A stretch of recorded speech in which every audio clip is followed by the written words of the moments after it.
नारळाला द्यायची औषधं या इक्विपमेंटच्या माध्यमातून पुढच्या 4 वर्षासाठी देऊ शकतो. महिन्याने एक फुलोरा येतो म्हणजे तिची सायकल ब्रेक कुठेतरी झाली. हे ड्रिल करण्यामुळे नारळाच्या झाडाला काय धोका नाही ना? नमस्कार, माझं नाव Prakash Lokhande, welcome to my blog. आणि आता आपण आहोत कोकणातील माझ्या गावात मिठबाव मध्ये आणि आपण आहोत आता सगळ्या बघा आपल्या माडांच्या बनामध्ये आहोत. ओके, रुपरी वाळू तर माडांच्या बनात ये ना असं आपण नेहमीच म्हणत असतो कोकणात आल्यानंतर. पण काय व्हायचं माहितीये, जेव्हा मी लहानपणी इकडे यायचो आणि माझ्या आजोबांनी लावलेले माड आहेत, काही माझे काका आणि पप्पांनी मिळून लावलेले माड आहेत, तर या माडांना ना फार पूर्वी ना भरपूर नारळ लागायचे. म्हणजे एकेका झाडाला ना 150 नारळ असायचे. पण आता आम्ही तर रेग्युलरली पाणी वगैरे देतो. ओके, तरी सुद्धा या झाडांना ना जे झाडांचं प्रोडक्शन आहे, नारळांचं प्रोडक्शन आहे, तर ते कमी होत चाललेलं आहे. म्हणजे कधी कधी 30-40, 40-50 असं पूर्ण भरलेलं ना माडाचं झाड दिसत नाही. त्याच्याशिवाय ना काही बोंडे ना प्रीमॅच्युअरलीच खाली पडतात. त्या बोंड्यांच्या ना तोंडाजवळ ना असं एकदम सुकतात ते वगैरे. ओके, तर हा प्रकार वेगळा सुरू झालाय. नारळांची जी साईज आहे ना ती पण डिफर करायला लागली आहे. तर आज इकडे ना आपल्या बरोबर ना विनायक ठाकूर सर आहेत. यांना तुम्ही ओळखत असाल युट्यूबवरती. यांचे पण जवळजवळ 1 लाख सबस्क्रायबर आहेत आणि हे शेतीविषयक वेगवेगळे व्हिडिओ बनवतात. आणि यांच्या चॅनलचं नाव काय सर? कृषी तंत्र निकेतन देवगड. अच्छा, असं युट्यूब चॅनलचं त्यांचं नाव आहे आणि सगळे ऍग्रिकल्चर रिलेटेड व्हिडिओज आहेत. तर त्यांनाच आपण विचारूया की असं का होत आहे आणि याच्यावरती काय उपाययोजना आपण करू शकतो. ओके, तर आता सरांनाच विचारूया. सो बघा आपले असे माड आणि आता इकडे विनायक सर आहेत. सो विनायक सर, की नक्की आता हे असं माडांचं जे उत्पादन आहे, नारळाचं जे उत्पादन आहे, तर ते दिवसेंदिवस कमी का होत चाललेलं आहे? बघा, सगळ्यात पहिल्यांदा जो 100चा इश्यू होता तो आता 30 वर आला. म्हणजे सरासरी 100 झाडांमध्ये जर आपण सरासरी काढली तर 30चा आपल्याला इश्यू मिळतो. आणि रेशो कमी होण्याचं कारण भौगोलिक स्थिती आहे. त्याला कारण भरपूर आहेत. पण आज आपण काय बघूया की हे वाढवायचं कसं. शेतकऱ्यांनी एखाद्या वेळी समजा 10 झाड लावली, पहिल्यांदा म्हणायचं 1 झाड नारळाचं एका माणसाला पोसायचं किंवा त्याला कल्पवृक्ष म्हटला जायचा. आता हा कल्पवृक्ष कमी उत्पन्न का देतो तर त्याची भरपूर कारण आहेत. मग त्याला रासायनिक कारणं असतील, जैविक कारणं आहेत किंवा भौगोलिक कारणं आहेत. तर या सगळ्या कारणांचा अभ्यास करायला माझ्याकडे व्हिडिओ आहेत युट्यूबला, ते तुम्ही बघा, तुमच्या लक्षात येईल. प्रत्येक पार्टवर व्हिडिओ आहेत. आणि जर समजा तुमचे नारळ कमी लागत असतील तर आधी आपण का कमी लागतात ते आधी बघूया. सगळ्यात पहिली गोष्ट अशी आहे की नारळाला ज्यावेळी तुम्ही एखादा झाड लावताय ते साधारण सेमीडार असेल किंवा उंच असेल किंवा ते बुटकी असेल, कुठली असू दे, तर त्याला जी पानांची संख्या आहे ती जवळजवळ 30च्या लेवलमध्ये राहिला. 36 पानं जर आली तर ते सक्षम वाढलेलं झाड. आणि हे 36 पानं जे आलेले झाड आहे ते जर झाड तुम्ही जर समजा उत्पन्न देत नसेल तर काय कारण आहे ते आधी पहिलं शोधणं गरजेचं आहे. आता बघा, एका महिन्याला 1 फुलोरा यायला पाहिजे पण येत नाही. जर 2 महिन्याने 1 फुलोरा येतो म्हणजे तिची सायकल ब्रेक कुठेतरी झाली. ती सायकल जाग्यावर आणण्यासाठी आपल्याला काही केमिकल ट्रीटमेंट करावी. म्हणजे एखाद्या वेळी आपल्याला ही सायकल जर वर्षाला 12 पेंडी यायला पाहिजे पण येत नाहीत, म्हणजे ते 10 येतात, म्हणजे आठवड्यात 2 कमी झालेत. आता 2 कमी झाल्याचे दुष्परिणाम त्या नारळावर कसे होतात ते सांगतो. बघा, 12 महिन्याचे 12 पेंडी यायला पाहिजे पण 10 येतात, 8 येतात, 7 येतात आणि वांस निघतात. त्याची कारण अशी असतात की ज्यावेळी फुलोरा येतो त्या पुढे असतात ते नर फुलं आणि पाठी असतात मादी फुलं. ज्या फुलोरा येतो त्यावेळी ते नर फुलं खाली पडतात आणि ती कुठल्या फांदीवर किंवा त्या डहाळ्यावर किंवा त्या झावळ्यावर पडतात आणि त्याच्यापासून पंप तयार होतात, म्हणजे पुंकी असं बाहेर पडतात. ते पहिल्यांदा आदल्या महिन्यात आलेल्या फुलोऱ्याच्या मादी फुलं त्यावेळी फुलणार. लक्षात 9 ते 11 ह्या पिरियडमध्ये, आणि त्याच्यात पडून ते पॉलिनेशन होतं आणि नारळ लागतात. जर ही सायकल म्हणजे ह्या महिन्याची मादी फुलोरा फुलायचा पिरियड आणि वरच्या दुसऱ्या महिन्यातल्या नर फुलं फुलायचा पिरियड हा महिन्याच्या अंतराने जर असेल तर ही सायकल कंप्लीट होते. आणि ही कंप्लीट झालेली सायकल जी आहे ती तुम्हाला उत्पादन वाढवण्यास मदत करते. अरे बापरे, आज आम्हाला कळलं ऍक्च्युली हे नारळ कसे तयार होतात. आता दुसरी गोष्ट अशी आहे की जर समजा ही सायकल मध्ये ब्रेक झाली आणि पॉलिनेशन झालं नाही तर वांस निघणार, गळून पडणार किंवा बोंडे निघणार, गळून पडणार. आता सगळ्यात महत्वाची गोष्ट, मादी फुलं येतात की नाही ते आधी पहिलं बघा. आता जर एखाद्या झाडाला जर समजा 30-40 फळायला यायला पाहिजे तर त्याला 70-80 मादी फुलं यायला पाहिजे तर 50% तरी टिकणार. आता ही येत नसतील तर त्याच्यासाठी औषध वेगळं, सायकल सुरळीत येण्यासाठी औषध वेगळं, अशी मार्केटमध्ये केमिकल औषधं आहेत. पण ही पूर्वी काय करायचं, लोक पाला पाचोळा घालायचे, उक्षीचा पाला, मोळीचा पाला, आणि ते झाडामध्ये रिंग काढून घालायचे. त्याच्यानंतर शेण जे आपल्या बोकडाचं म्हणजे आपल्या शेळीचं लेंडी, बैलाचं, म्हशीचं शेण, आणि हे वापरून की नाही बऱ्यापैकी नाही म्हटलं तर निसर्गता ते सगळ्या एन्झाईम मिळायच्या. आता त्या बऱ्याचशा बंद झाल्या आणि रसायन वापरल्यामुळे पीएच लेवल वाढली. आणि पीएच लेवल वाढल्यामुळे काय झालं की हे खाण्याचे ग्रहण करण्याची क्षमता कमी झाली. आणि ह्या सगळ्या गोष्टीचे दुष्परिणाम नारळावर व्हायला सुरुवात झालेत. आता ते परत पूर्वस्थितीत आणण्यासाठी आपल्याला काय करायचं, एकतर शेण वापरा, पण ते सध्या मिळत नाहीत. म्हणून आपण काय केलं, नैसर्गिक किंवा रासायनिक काही घटकांचा वापर करून आपण ते करणार आहोत. आता त्याच्यासाठी आम्ही एक काय केलं की नारळाच्या झाडावर चढारे, त्याला औषध द्या किंवा फवारणी करा, ह्या गोष्टी पॉसिबल नाहीत.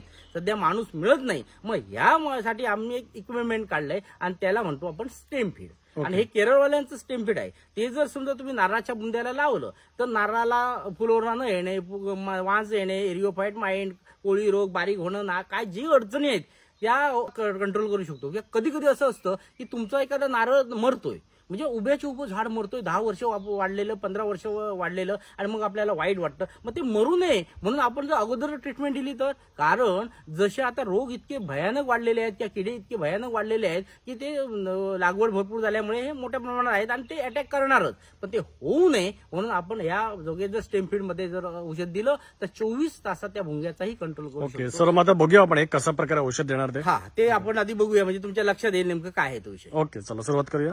सर बघा, आता आपण ड्रिल तर करतोय, पण हे ड्रिल करण्यामुळे नारळाच्या झाडाला काय धोका नाही ना? बघा, इथं आपण जे इक्विपमेंट बसवणार ते जर तोंड बंद असल्यानंतर या नारळाला कुठलाही धोका नाही, काही होत नाही. आजपर्यंत आम्ही बरेच रिझल्ट गेली 7 ते 8 वर्ष आम्ही हे वापरतोय आणि लोकांना चांगले रिझल्ट आले. आणि हा वेगळा युनिक आहे विषय. तर यासाठी आपण एक ड्रिल मशीन छोटी घ्या, त्याला एक 12 mm चं ड्रिल लावूया आणि इथं आपल्याला जे आपल्या उंचीनुसार, म्हणजे जेवढी उंची आहे त्यानुसार आपल्याला औषध इथं द्यायचं आहे, या हिशोबाने त्याला ड्रिल करायचं. करताना काय करायचं, सूर्य दक्षिण गोलार्धात फिरतो, त्यामुळे आपण उत्तर बाजूने त्याला ड्रिल करायचं, म्हणजे ते खराब होत नाही. पुढे 3 ते 4 वर्ष तुम्ही वापरू शकता आणि सतत औषध देऊ शकता. सगळ्यात पहिल्यांदा काय करायचं की नारळाच्या खोडाला जेव्हा आपण ड्रिल करतो त्यावेळी हे ड्रिल मशीन लावायचं, ते 40 डिग्री मध्ये लावायचं, जेणेकरून असं तिरकत जाईल आणि 40 डिग्री मध्ये हे ड्रिल करून घ्यायचं.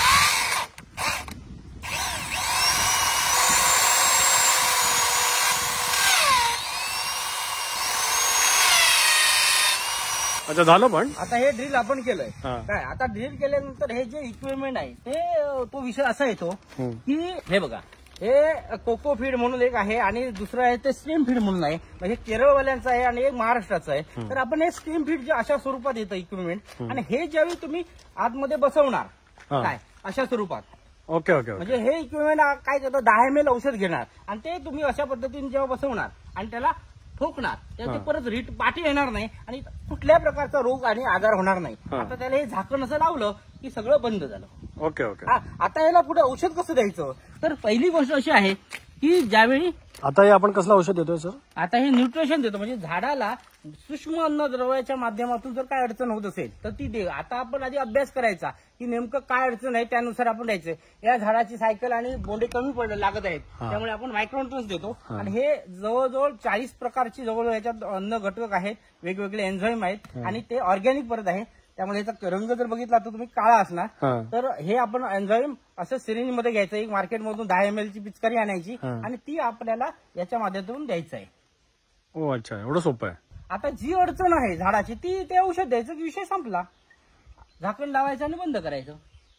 आता काय होतं, जर समजा तुम्हाला वाटलं तुम्ही मुंबईला आहात आणि तुम्हाला देणं शक्य नाही प्रत्येक वेळी, तर तुम्ही काय करायचं की हे जे औषध आहेत ते अशा प्रकारे आपण इक्विपमेंट आणि असं सलाईन येतं किंवा डॉक्टरने टाकलेलं एक सलाईन असतं, म्हणजे जे वापरून झालेलं तीही वापरू शकताय. अशा पद्धतीने ही बाटली जी आहे ती इथं लावून याच्यामध्ये 200 ml औषध घेऊन याचं बरोबर बोरिंग आणि ह्याचं सारखं असतं अशा स्वरूपात लावून आपण देऊ शकतो. तर बेल्ट घेतला होतो. काय लावलं आपण सर? बघा, आता आपण काय केलं, इथं ते इंजेक्शनचं ते निडल जी आहे ती मेन बसवली. त्याच्यानंतर आपल्याला औषध याच्यात द्यायचं असेल आणि ते हळूहळू घेतं ना, मग म्हणून आपण 200 ml ची याला बाटली लावली. याला आपण म्हणतो स्टेम फीड. आता या स्टेम फीड ह्याच्याऐवजी तुम्ही डायरेक्ट डॉक्टरने पेकलेले वापरून झालेले सलाईन पण वापरू शकता. ते पण स्वस्त पडेल शेतकऱ्याला. आणि त्याच्यातून आपल्याला औषध ज्यावेळी द्यायचं असेल तर आपण काय करतो, हे औषध घ्यायचं आणि हे औषध आपण या स्टेम फीडच्या वरच्या याच्यामध्ये सोडायचं. हो काय, आता सोडलं की हळूहळू घेणार, तर त्याला मग हे लावायचं, टायमिंग लावायचं. 1 मिनिटाला साधारण 1 थेंब पडेल. काय म्हणजे काय होईल की हळूहळू सलाईन सारखं ते पडेल. बघा, आता हे पडायला लागलं ते आपल्याला कमी द्यायचं आहे, कारण सुरुवातीला कमी घेणार तो. त्या साधारण 1 मिनिटाला 1-2 थेंब पडेल. बस बस एवढं आपण देऊया. आता हे काय झालं की हळूहळू हे झाड घ्यायला चालू करणार. लक्षात आलं काय? आणि त्याला वरती झाकण लावूया. बघा, आता थोडक्यात काय आलं की तुम्ही तुमच्या नारळाला द्यायची औषधं या इक्विपमेंटच्या माध्यमातून पुढच्या 4 वर्षासाठी देऊ शकता. ओके. लक्षात आलं काय. बरं दुसरी गोष्ट जी द्यायची आहे त्याची लिस्ट आमच्याकडे असते, आम्ही पाठवून देतो. तुम्ही जवळच्या दुकानात जा आणि घेऊन घ्या. म्हणजे शेतकऱ्याला खर्च नाही, आमच्याकडूनच घ्यायला पाहिजे असं नाही. आणि शक्यतो घेऊ नका, कारण लांबचे जे शेतकरी असतात त्यांचं ड्युटी काय की एखादा इक्विपमेंट घेतलं की एखादं निडल घेतलं याची किंमत आहे 100 रुपये. 100 ही काही मोठी रक्कम नाही. मग त्या 100 रुपयामुळे तुम्ही काय करू शकताय की स्वतः 6 वर्षाला ट्रीटमेंट देऊ शकताय. याच्या शरीरात जर समजा भुंगा किंवा सुई खालेला दिसला तर लगेच ह्याच्यातून क्लोरोपायरोवा सारखं औषध घातलं की 24 तासाला भुंगा मारणार. आलं लक्षात. इतकं रेडी हे आहे, युनिक आहे आणि वेगळं आहे. आणि दुसरी गोष्ट सहज वापरू शकते. काय एक सिरिंज घेऊन ठेवली की त्याच्या मार्फत पाहिजे ते औषध त्याच्यात देऊ शकतो. आलं. खूपच छान प्रोडक्ट काढलेलं आहे. सो तुम्हाला कळलं असेल की सर कसे आहेत की हरवणारी आहेत. ओके, आता एवढी वर्ष या फील्डमध्ये काम करतात आणि त्याच्यामुळे त्यांना याचं बरंच नॉलेज आहे. आणि नारळावरती त्यांचं बरंच काम चालतं, स्पेशली नर्सरीच्या लेवलवरती. आणि त्यांची स्वतःची नर्सरी पण आहे, ती वेंगुर्ल्याला आहे ना. वेंगुर्ल्याला. ओके, तर त्याच्याकडून पण आपण रोपं वगैरे घेऊ शकता त्यांच्याकडून. तुम्ही आंब्याची, नारळाची बरीचशी ना. 80 प्रकार आहेत सगळे. हो. आणि तुम्हाला जर हे इन्स्ट्रुमेंट हवं असेल तर ते पण तुम्ही सरांकडून मागू शकता.